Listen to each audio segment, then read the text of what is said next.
One of my favorite Google tools is Google Jamboard. If you have not heard of this program, this is Google's interactive whiteboard program for the computer and mobile devices. It doesn't have a lot of bells and whistles, but it is a good tool to use when you want to present an interactive activity or create a collaborative whiteboard and not use Google Slides or Google Drawings. As much as I love using this tool, one of the biggest drawbacks was that there was no version history. Version history not only allows you to see what changes you have made to a document, it will tell you who has made those changes to the document. An issue I would hear from teachers is that students would either be deleting items or adding inappropriate items to the Jamboard, and the teachers had no way of knowing who did this. This would limit how teachers could use this tool in the classroom. Luckily, Google listened to all of that feedback and was able to add a version history. This is a new update that just came out on March 12th, and they are doing it as a graduated rollout, which means some of you may be able to see this while others may still be waiting.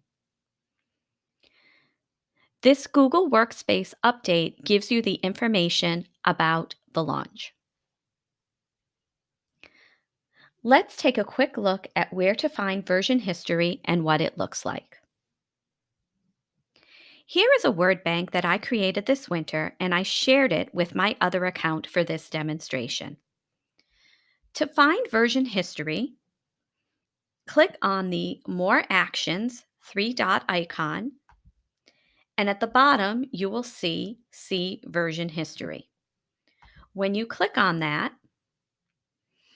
it will show you an earlier date, and then beginning after this March 12th date, you can start seeing your version history. You can see the date, you can see who made the changes to it. If you click on the three dots within the version history for more actions, it allows you to restore this version. It allows you to name the version so that the default name is not the date, and it allows you to make a copy.